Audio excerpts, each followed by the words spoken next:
আমরা জীবনে যে আমল কামাল কালাম করেছি, এই আমল কালাম আল্লাহ যদি হাসরের মাঠে পছন্দ না করেন, তাহলে আমল কালামে কোনো কাজ হবে নাকি?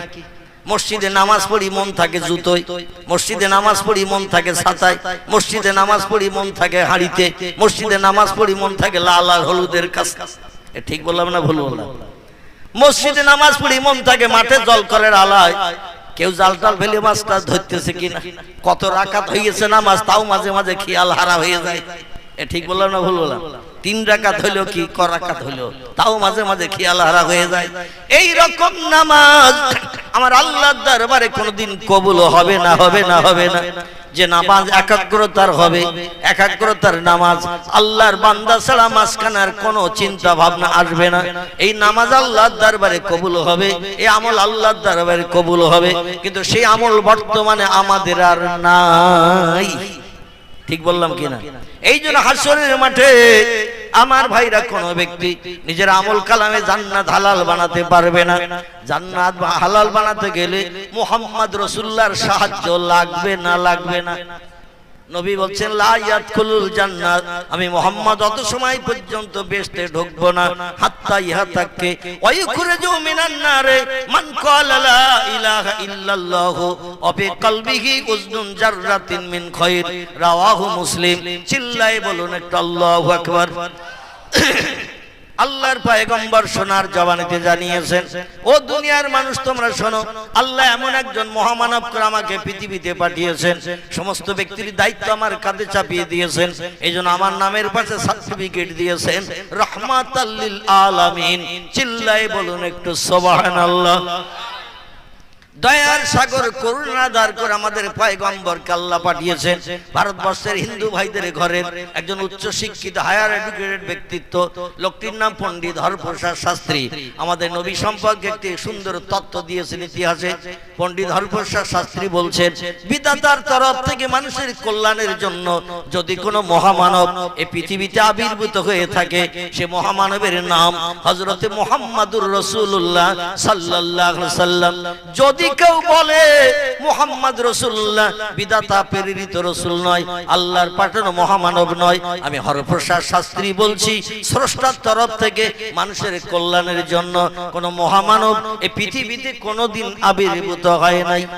মহামানব হয়ে মানুষের কল্যাণের জন্য এই বিশ্ব মাতারে যদি কেউ আবির্ভূত হয়ে থাকেন, তিনি রামকৃষ্ণ পরমহংসদেব নন, তিনি বুদ্ধদেব নন, তিনি চৈতন্যদেব নন, তিনি গুরু নানক নন, তিনি মহাবীর নন, তিনি আচার্য কেশবচন্দ্র নন, তিনি মোজেস নন, তিনি যিশু নন, তিনি সক্রেটিস নন, তিনি বালক ব্রহ্মচারী নন, তিনি হলেন মক্কার জ্যোতি, মদিনার বাতি, আব্দুল্লাহর বেটা, মামিনার নয়নের মণি, যার মধুর নাম আল্লাহ নিজেই পছন্দ করে রেখেছেন।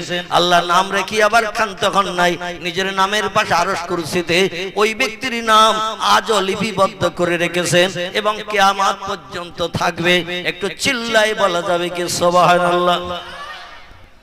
তাফসীরে মাফাতিহুল গায়বের ভিতরে, তাফসীরে মাজিদের ভিতরে, তাফসীরে রুহুল বায়ান, তাফসীরে ইবনে কাসির, তাফসীরে বিজালাল কোরআন, তাফসীরে মারিফুল কোরআন, তাফসীরে বায়ানুল কোরআন, তাফসীরে বাইজাবি, তাফসীরে কাশফ, বিখ্যাত বিখ্যাত কোরআনের তাফসীরের ভিতরে লেখকেরা লিপিবদ্ধ করেছেন পৃথিবীর মানুষকে মানুষ বানানোর জন্য আদম সফিউল্লাহ থেকে ঈসা রুহুল্লাহ পর্যন্ত আল্লাহ লক্ষাধিকের উপরে পয়গম্বর পৃথিবীতে পাঠিয়েছিলেন মানুষকে সুপথ দেখানোর জন্য, ভালো কাজের দিশারি বানানোর জন্য, মানুষকে জান্নাত হালাল বানানোর জন্য, জাহান্নাম হারাম বানানোর জন্য, সৎ উপদেশ দিতে লক্ষাধিকের উপরে পয়গম্বর আল্লাহ পৃথিবীতে পাঠিয়েছিলেন।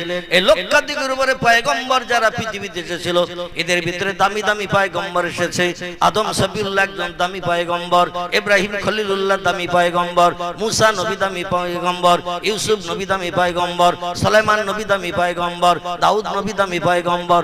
কিন্তু কোন পয়গম্বরের নাম আল্লাহ 5টা মিনিটের জন্য নিজের নামের পাশে আরশ কুরসিতে কোনদিন লেখে নাই। জোরে বলুন একটু সুবহানাল্লাহ। কোন পয়গম্বরের নাম 5টা মিনিটের জন্য আল্লাহ আরশ কুরসিতে নিজের নামের পাশে লেখেন নাই। যখন কোন সৃষ্টি তৈরি হয়নি, হাদিসে কুদসির ভিতরে এসেছে লাউলা কালামা খলাকতুল আফলাক, আল্লাহ বলেন আমি কোনো কিছুই বানাতাম না যদি সৃষ্টির পূর্বে আমার মুহাম্মদ রাসূলুল্লাহকে না বানাতাম। জোরে বলুন একটু সুবহানাল্লাহ। কোরআনে আল্লাহ বলছেন বিসমিল্লাহির রহমানির রহিম, ওয়া ইন্নাকা লাআলা খুলুকিন আযীম। গলা ছেড়ে বলুন আল্লাহু আকবার। আমার আল্লাহ ১৫০০ বছর আগে কোরআনে তত্ত্ব কোট করলেন, যত সৃষ্টি আমি বানিয়েছি সমস্ত সৃষ্টির ভিতরে সেরার মর্যাদা দিয়ে আমি বানিয়েছি একজন ব্যক্তিত্বকে, তার নাম হলো ওমা মুহাম্মাদুন ইল্লা রাসূলুন কদ খালাত মিন কাবলিহির রাসূল। জোরে বলুন একটু আল্লাহু আকবার। আল্লাহ বলছেন, ও পৃথিবীর মানুষ শোনো, আমি মুহাম্মদ নামধারী একজন ব্যক্তিকে রসুল করে, প্রফেট করে, পয়গম্বর করে, মেসেঞ্জার করে, পথ প্রদর্শক করে বিশ্ববাসীর কল্যাণের জন্য পৃথিবীতে পাঠিয়েছি। আর যাকে আমি পাঠিয়েছি তিনি হলেন সব সৃষ্টির ভিতরে সেরা। তার মতো মর্যাদাবান সেরা ব্যক্তিত্ব আমি আল্লাহ, আমার বানানো কোনো সৃষ্টি নাই। জোরে বলুন একটু সুবহানাল্লাহ। সেই নবীজি বলছেন, লা ইয়াদখুল জান্নাহ, আমি মুহাম্মদ তত সময় পর্যন্ত বেহেশতে ঢুকবো না। তিরমিজি শরীফের হাদিস এসেছে, আল্লাহ নবী বলছেন, আল্লাহ হাসরের মাঠ যখন সংগঠিত করবেন, কায়েম করবেন, হাসরের মাঠ কায়েম করার পর বিচার শুরু করার আগে আল্লাহ সর্বপ্রথম জান্নাত হালাল বানাবেন আমাদের প্রিয় নবী মুহাম্মদ রাসূলুল্লাহকে। জোরে বলুন একটু সুবহানাল্লাহ। আল্লাহ বলেন, হাবিব আপনি জান্নাতে না ঢুকে গেলে আমি বিচার শুরু করতে পারছি না।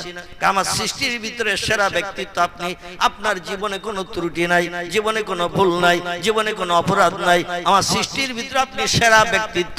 এই জন্য আপনার কি হিসাব নিকাশ করব? আমি যা বলেছি আপনি তাই করেছেন। আমার পবিত্র বাণী কোরআন শুরু থেকে শেষ পর্যন্ত 114টি সূরা, চ্যাপ্টার, অধ্যায়, 6666টি সেন্টেন্স, বাক্য, আয়াত, 3,44,740টি হরফ, বর্ণমালা, অক্ষর দিয়ে আমি কোরআন কমপ্লিট করে পাঠিয়ে দিয়েছি। কোরআনে যত বিষয় নির্দেশ আমি দিয়েছি মুহাম্মদ রাসূলুল্লাহ টোটাল কোরআনে সব নির্দেশগুলো 63 বছরের জিন্দেগিতে, 23 বছরের কলেমার জিন্দেগিতে টোটাল কোরআনকে বাস্তবে রূপদান করে দেখিয়েছে। কোরআনের এমন কোন তথ্য নাই যেটা আমার নবী আমল করে নাই।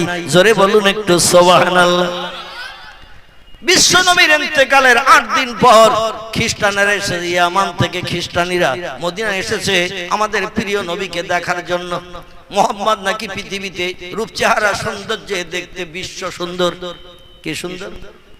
তাফসীরে মাফাতিহুল গায়বের ভিতরে, তাফসীরে মাজিদের ভিতরে, তাফসীরে রুহুল বায়ান, তাফসীরে ইবনে কাসিরের ভিতরে লেখকেরা লিপিবদ্ধ করেছে, দুইজন পুরুষকে আল্লাহ পৃথিবীতে বিশ্ব সুন্দর করে পাঠিয়েছিলেন, আর 4 জন নারীকে আল্লাহ পৃথিবীতে বিশ্ব সুন্দরী করে পাঠিয়েছিলেন। কিয়ামত পর্যন্ত কোন দেশের কোন পুরুষ এই 2 জন পুরুষের রূপ, চেহারা, সৌন্দর্যের ধারে পাশে ঘিসতে পারেনি এবং পারবে না। 4 জন নারী রূপ, চেহারা, সৌন্দর্যের ধারে পাশে ঘিসতে পারেনি এবং পারবে না। এই 6 জন ব্যক্তি হলো পৃথিবীতে বিরল প্রকৃতির সুন্দর এবং সুন্দরী।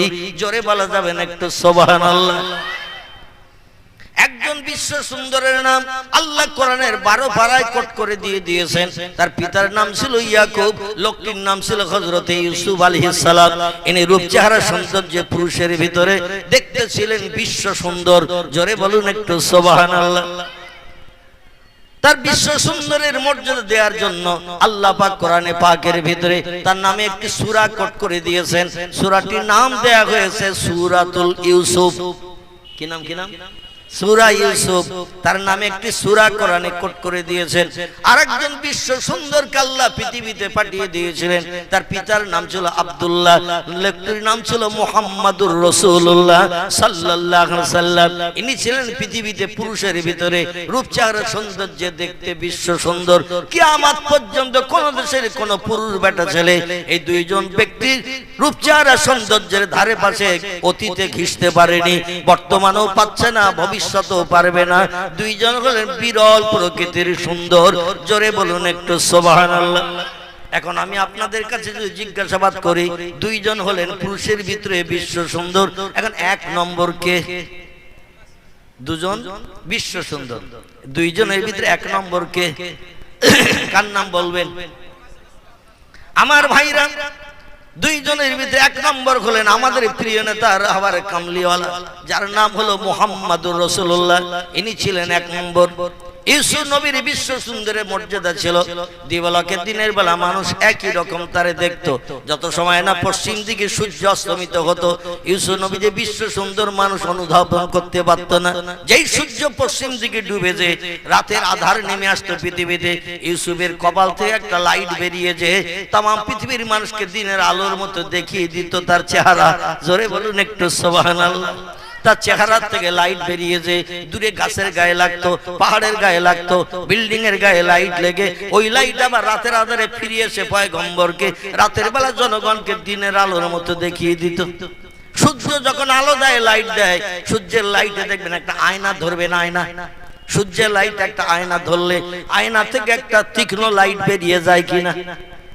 আয়নায় যখন সূর্যের আলো পড়ে আয়নার থেকে একটা তীক্ষ্ণ লাইট বেরিয়ে যায়। কারো চোখে যদি মারেন বলবো আমার চোখে লাইট মারছিস কেন, আলো মারছিস কেন, বলবে কিনা?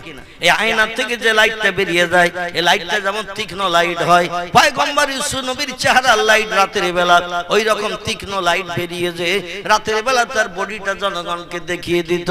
এটা ছিল ইউসুফ নবীর মর্যাদা। কিন্তু আমাদের প্রিয় নবী মুহাম্মদ রাসূলুল্লাহ সাল্লাল্লাহু আলাইহি সাল্লামকে আল্লাহ পাক এমন বিশ্ব সুন্দর করেছিলেন, রাত দিন 24 ঘন্টা তার চেহারার সৌন্দর্য ছিল বিরল। জোরে বলুন একটু সুবহানাল্লাহ। আমাদের পয়গম্বর মুহাম্মদ রাসূলুল্লাহ চেহারার জ্যোতি দিনের বেলাও ছিল যেমন বিরল, রাতের বেলাও ছিল তেমন বিরল। নবীজির একজন মহব্বতের খাদেম, লোকটির নাম হযরতে আনাস রাদিয়াল্লাহু আনহু। কি নাম বললাম? আনাস। আনাস এই লোকটি বলছেন আমি নবীজির সংসারে কাজকর্মের জন্য একাধারে দায়িত্ব পালন করেছিলাম 12 বছর। ক বছর?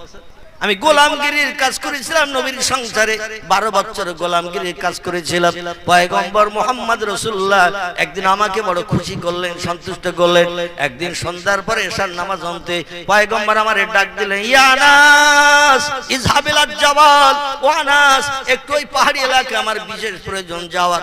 তো আমি আর কারে ডেকে নিয়ে যাব সঙ্গে করে?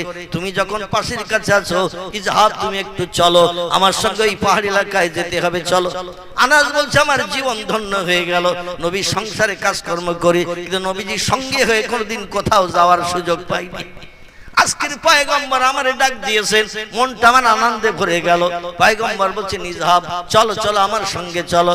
হযরতে আনাস বলছেন আমি পয়গম্বরের সঙ্গে রাতের বেলা চলতে শুরু করলাম। আকাশের দিকে তাকিয়ে দেখি সেদিন আকাশে পূর্ণিমার চাঁদ উদয় হয়েছে, পুরো গোল চাঁদ আকাশে।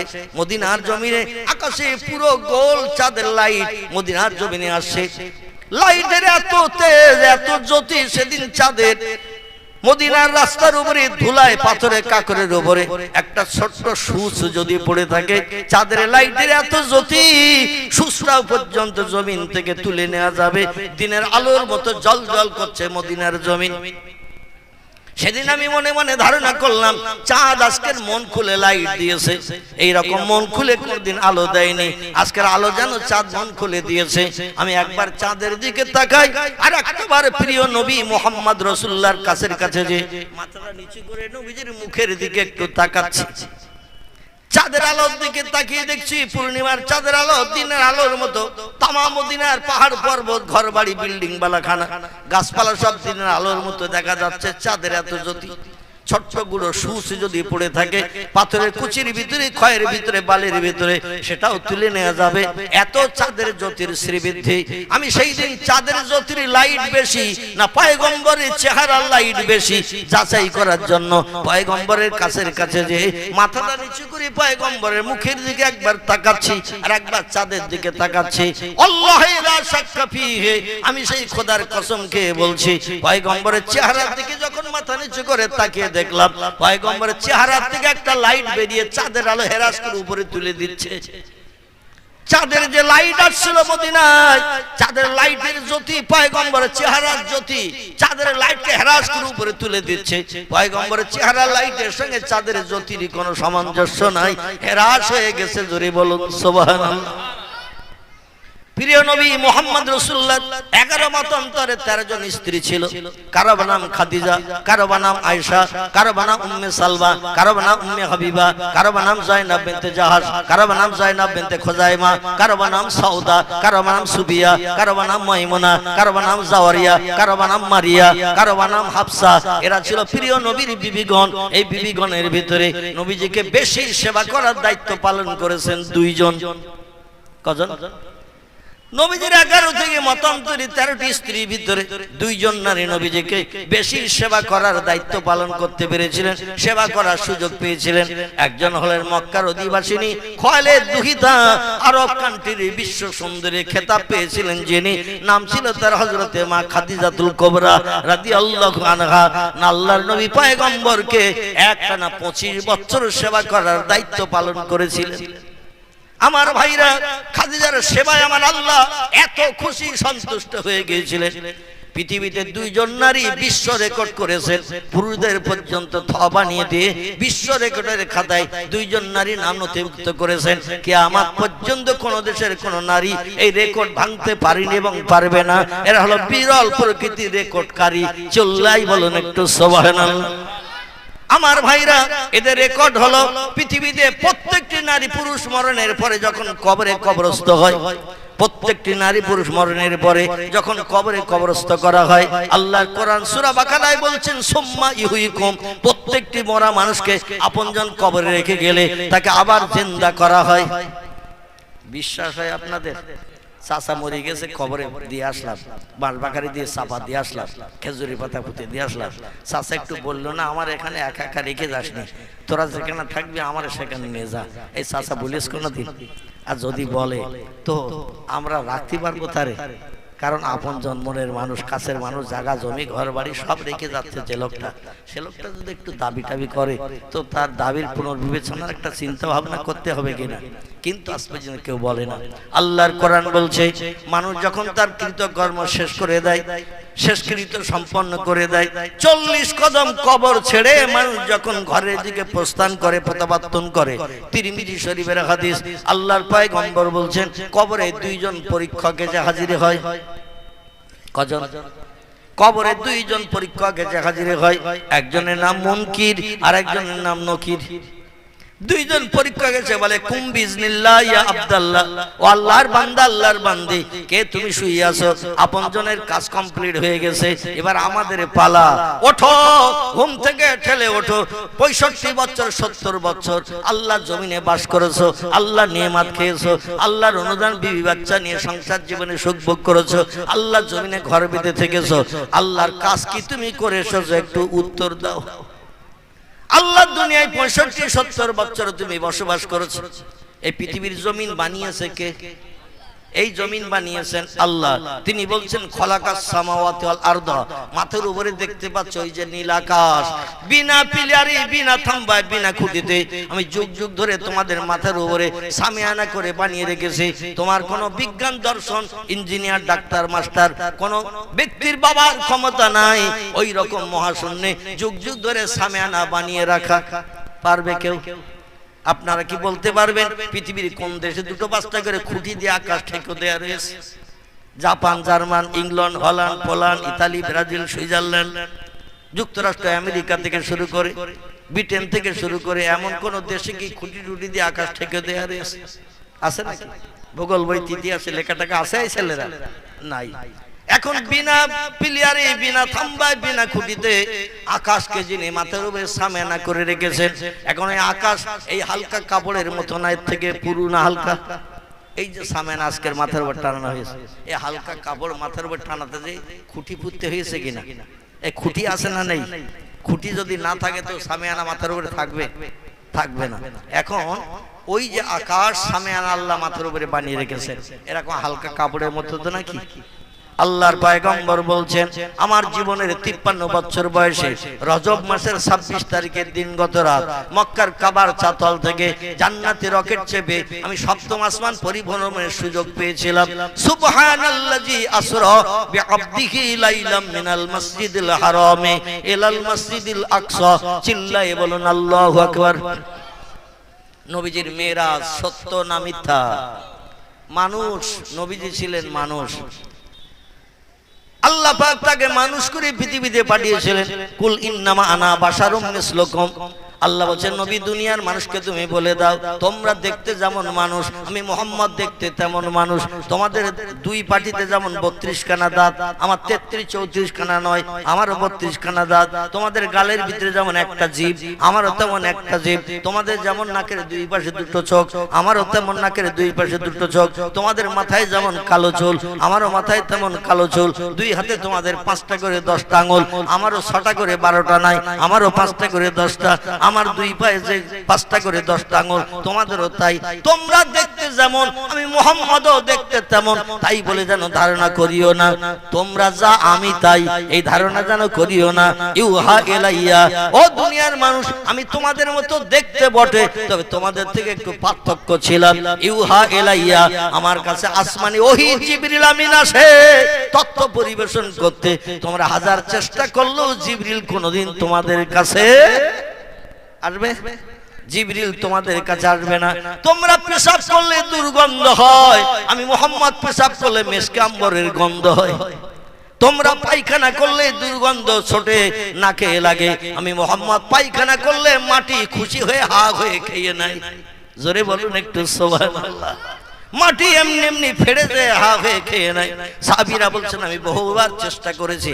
আল্লাহর পয়গম্বরের সাহাবীরা বলছেন আমরা বহুবার চেষ্টা করেছি। রাসূল পাহাড়ের কিনারায় ঝোপঝাড় জঙ্গলে কাজায়ে হাজাতের কাজ মিটিয়ে যখন এসেছে, আমরা সাইড দিয়ে একটু ঘুরে যেয়ে দেখতে গেলাম পয়গম্বরের পায়খানাটা দেখতে কেমন, একটু দেখে আসি। যদি কেউ জিজ্ঞাসাবাদ করে তথ্য কি দেব, লাল কালো সাদা না হলুদ কি রকম রং, যদি কেউ জিজ্ঞাসা করে কোনো মানুষ তথ্য তো দিতে হবে। আমরা পয়গম্বরের চোখের আড়ালে সাইড দিয়ে ঘুরে যে একটু দেখতে গেছি, আল্লাহি লা শাক্কা ফীহি, সেই খোদার কসম যে দেখছি পয়গম্বরের কোনো বিষ্ঠা পায়খানা বলতে কিচ্ছু নাই। পয়গম্বর পায়খানা করেছে, মাটির সঙ্গে সঙ্গে হা করে গ্রাস করে খেয়ে নিয়েছে।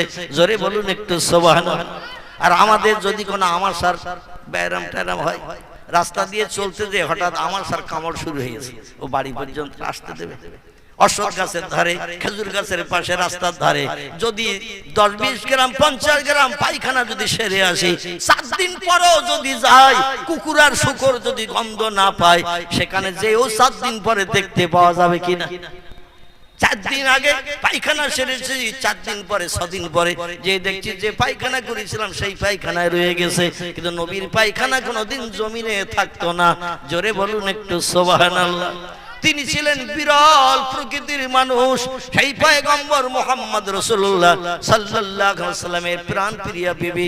আমি যার কথা আপনাদের কাছে বলতে চাইছিলাম তার নাম হযরতে মা খাদিজাতুল কুবরা রাদিয়াল্লাহু আনহা, যিনি 25 বছর কাল আমাদের প্রিয় নবী মুহাম্মদ রাসূলুল্লাহকে সংসার জীবনে সেবা করার সুযোগ পেয়েছিলেন। সংসার জীবনে সেবা করতে যে আল্লাহর পয়গম্বর খাদিজাকে 8 দিন পর্যন্ত একটানা অনাহারা রেখেছিলেন। কদিন? 8 দিন পর্যন্ত একটা অনাহারা রেখেছিলেন। ইসলামের দাওয়াত দিতে যে খাদিজার 2 কোটির মতো ক্যাশ টাকা গরিব দুঃখী মুসলমানদের উনানে হাড়ি উঠানোর জন্য নবী দান করে দিয়ে সব নিঃশেষ করে দিয়েছিলেন। খাদিজার গহনাগাটি যৌতুকাদিগুলো আল্লাহর পয়গম্বর বিক্রি করে গরিব কলেমাধারী মুসলমানদের সংসারের অভাব দূর করার জন্য খাদিজার গহনা বিক্রি করা পয়সাগুলো গরিব মানুষের ঘরে ঘরে আল্লাহর পয়গম্বর দিয়ে আসতেন। এই জন্য খাদিজাকে 8 দিন পর্যন্ত না খাই অনাহারা করে রেখেছিলেন। ভালো কাপড় চোপড় যৌতুকাদি গহনাগাটি দিতে পারেননি। খাদিজা স্বামীর বিরুদ্ধে কোনোদিন কোনো পাড়ার মানুষের কাছে টু শব্দ আলোচনা করেননি। আর আমাদের মেয়েরা পুকুর ঘাটে যদি যায়, আর যদি গ্যাস সিলিন্ডারে হাঁড়ি চাপিয়ে দিয়ে পুকুর ঘাটে যায় গোসল করতে পানি আনতে, হাঁড়ির তলা গলিয়ে পড়ে যাবে, তবু ঘরে ফিরবে না। যদি রমি সাবু আর সাবু আর মোমেনাকে যদি ঘাটে পায়